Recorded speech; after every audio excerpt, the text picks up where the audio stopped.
Hello everyone. You're about to hear a synopsis of the film The Devil's Own. Enjoy.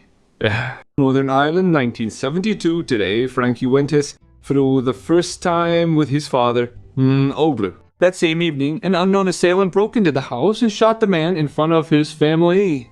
Rumor has it that the fisherman had been aiding the Irish Republican Army, for which he paid the price. Little Frankie grew up to become a mass murderer. He has dozens of victims, mostly British military police. Today, the authorities organized a raid on an IRA cell to eliminate their leader.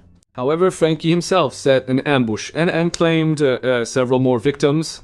Then army forces and armored vehicles entered the fray. The militants were trapped in a single building. Most of them were killed.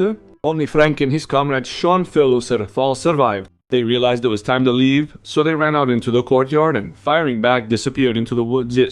Their red-haired accomplice feigned death so he could take another soldier to the afterlife.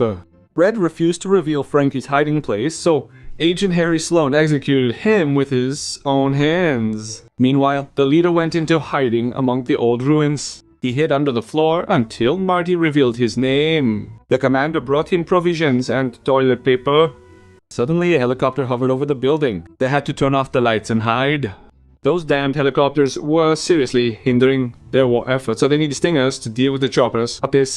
Frankie planned to travel to the United States for this purpose. There, he would purchase anti-aircraft missiles for the Irish. Judge Fitzsimons met Frankie at the airport. He would organize a fundraiser for the stingers and help Frankie settle in America. He would live with the Irish policeman's family. He had no idea why Frankie had come here. Friendly Tom Meir invited his guest into the house and met his family. Frankie will live in the basement. It has all the amenities. What will you be doing? Working in construction. Construction? Yes. Okay. The guest was even invited to dinner with the family early. Tom and his wife Sheila have 3 daughters. They immediately asked if this handsome man had a girlfriend. The next day, Frankie met Sean, a guy who also survived the shootout to Maljusout. He arrived here earlier and had to get used to the quiet life. Tom, however, had a restless day. Along with other cops, he was involved in the pursuit of a black criminal. Apparently, he did something serious, but when Tom finally apprehended him, it turned out he had merely stolen a box of condoms or something. Tell me what happened. I was embarrassed to pay for condoms. Having learned what was going on, Tom uncuffed the guy and reprimanded the young cop for initiating the pointless chase. The sergeant and his partner then responded to a call. A woman was complaining about her violent husband. A woman's screams were indeed heard coming from the apartment. Eddie entered first and pointed a gun at the policeman. Together, the partners disarmed the man and took him to the station.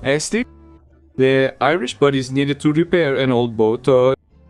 They would use it to deliver a bunch of missiles to Ireland. Frankie then met with New York gangster Billy Burke. He was supposed to obtain a shipment of stingers for the militants. That evening, Tom invited Frankie to a bar for a beer. Frankie was surprised by how quiet and peaceful it was, given that he himself had grown up in an atmosphere of violence from an early age. At the bar, Frankie encountered some rude Italians. They decided to settle things over a game of pool. It turned out that Frank wasn't just a seasoned terrorist, but also a skilled gambler. That morning, Tom gave the guy a ride to work. He waited for the cop to leave and then headed to his boat. Today, he and Sean launched the vessel. In the park, Frankie met another member of the IRA, Megan. She lives with the judge and works there as a nanny. She gave Frankie the money for the stingers and he hid it under the shower floor. Frankie was invited to his youngest daughter's first communion. A celebration was held at home for the occasion. In short, Tom treats his guests like a new member of the family. Frank was having fun with everyone else when Megan called. Their commander Martin, who had come up with the stingers, had been killed. The entire operation was in jeopardy. The judge, frightened, went into hiding and for now forbade the money he had given him to be spent on missiles. Frankie met with the gangster and asked to postpone their deal for now. However, Billy wasn't satisfied with these terms. He paid a good amount of money for a gun, and now these guys are screwing him. Meanwhile, Frank sent Megan to Ireland to sort things out with her superiors. A romantic relationship developed between the two. Tom has no idea what's going on around him and does his job faithfully. He and his partner were about to arrest the burglar, but he opened fire on them. During the chase, the criminal threw away his weapon. Tom stopped to pick it up. Eddie continued the pursuit and soon shot the bandit. The problem is, he was already unarmed. He Shot him in the back. Here's his gun. He dropped it around the corner. Ed took the gun, tossed it next to the body. His partner decided to break the law and hoped his friend would do the same. Tom is a man of high morals. Even though he covered for Eddie, now they call him a murderer. After all, a police officer shouldn't take revenge on a criminal who shot him. He should serve society. That evening, Tom got drunk at the bar and asked Frankie to take him home. He felt sorry for the criminal, and for Eddie, and for himself too. Tom himself had never killed anyone. In 23 years of service, he had fired only 4 shots. Frankie admitted that his father had been murdered before his eyes when he was only 8 years old. But he kept quiet about becoming a killer himself. Tom continued to be tormented by remorse, and the next day, for 23 years, he had not taken a single bribe or abused his power. So now he was planning to retire. The fact that he died is terrible. Besides, it wasn't you, it was Eddie. There are things I can't tolerate. Just once. Enough. He was done as a policeman. Basically, Tom was done for. He didn't want to be a policeman anymore. When Tom and his wife returned home, a masked man was running around. The other man didn't have time to escape and attack the man. A fight broke out. Tom knocked out the attacker, but then the second one returned and attacked Sheila. Both criminals began beating Tom until Frankie intervened with a log. Unfortunately, the situation didn't improve. A third one showed up and pointed a shotgun at Sheila's head. Luckily, the woman managed to call the police, so the criminals finally had to flee. Tom hugged Frankie and thanked him for his help, unaware that all of this had happened because of him. Apparently, the bandits were looking for hidden money. The guy took a gun and came to Billy Burke's lair to sort things out with him. The attackers were standing in his office, bruised. Frankie shot one of them in the knee. Apparently, the bandit doesn't realize he's not alone. He has an entire army behind him, and if anything happens to the money, he'll be in trouble. And then Billy hinted to the Irishman that they had captured his friend Sean Terhal. He led Frank into an alley and opened the trunk of the car. Where Sean lay there beaten and with his fingers cut off. The car immediately drove away and Frankie was thrown onto the pavement. He was given one last chance to get the money back the easy way. Otherwise, Sean would be found in pieces. Sheila decided to stay with the girls at her sister's for now. Left alone, Tom went down to the basement. Judging by the devastation, that's where the perpetrators had been looking for something. But he noticed the hollow sound coming from the shower floor. He easily pulled back the panel and found a bag filled with money. It contained documents and a photo of Megan. Tom immediately called Eddie and asked him for help. When Frankie returned, he headed straight for the shower circuit. Who are you? You brought this into my house?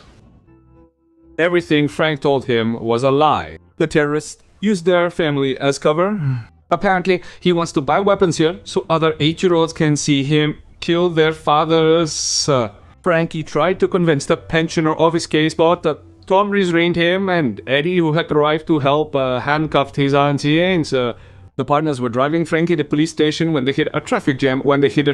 The garbage truck blocked the road. Ed got out of the car to sort things out. At that moment, Frankie attacked Tom and knocked him out. The Irishman pointed a gun at ID to keep him quiet, but Mustache still reached for the gun and was shot. By that time, Tom had come to his senses and broken the key in the trunk. So Frankie was forced to flee empty-handed. He turned to his allies, the judge and Megan, for help. Meanwhile, FBI agents met with Tom to question him about Frankie Maguire. Only now did the FBI learn the real name of their guest. He is wanted for the murder of 13 British soldiers and 11 police officers. British agent Harris Lone also arrived. Over the past 2 years, he's eliminated almost all of Frankie's associates. Tom refused to cooperate with these people. Even the captain's persuasion didn't help. Do you think they want to take him? They want to kill him? That evening, Frank arrived at the appointed place with a bag to exchange money for weapons. A gunman was covering his boss upstairs. Billy showed off the missiles, but Sean wasn't part of the deal. The bald thug only took the Irishman's severed head from the car and threw it at Frank's feet. The guy threw the bag on the ground, but it didn't contain money, but explosives. When the explosion went off, Frank took the gun and opened fire on the bandits and bandits. The overconfident Billy Burke received a dose of lead. You're a stupid man, Mr. Burke. Gan was incredibly happy to see Frank alive again. She offered her lover to hide with her relatives in San Francisco, but Frank was going home. He will continue to fight until he is killed. Tom went to see his old friend Fitzsimmons, and after all, it was he who had placed a terrorist in his house. The judge lied, claiming to know nothing about Frankie's activities. Tom grabbed Fitzsimmons by the collar and pulled him aside. He slammed the judge's head against the wall to find out where Frankie was hiding. Suddenly, Tom saw the girl with the photo and rushed after her. By that time, Frank had managed to get to the roof and climb down through the ivy thicket. Tom returned to Megan and started talking about Frank. He understands that the guy has become like this because of his father's death, but Frank killed a police officer and must answer for it. Now, British intelligence, the FBI, and gangsters are hunting him. Only Tom can help the guy survive, so Megan must tell him where to find him. She hesitated for a long time, but at the last moment, she finally told about the boat. Frank arrived at the pier and began loading missiles onto the ship as Svet's job was done, and he was about to set sail for Ireland. However, Tom appeared and thwarted his plans. The man managed to jump onto the ship at the very last moment. Having discovered the missiles, he left a gun for Frank. Killing must be stopped. To stop them, he must kill. Tough situation, huh? Frank declared he wouldn't go back and hid in the boat's wheelhouse. He caught the policeman and wounded him in the shoulder. Now he would have to finish off Tom. Frank reluctantly pointed the gun at the man, but immediately dropped the weapon and slid to the floor. Tom also didn't miss, but Frank's wound was much more serious. Bleeding, the boy began talking about his father, how he was a fisherman and loved the sea. You're a good man. That was the last thing he managed to say to Tom. We had no choice, neither you nor I. Hey.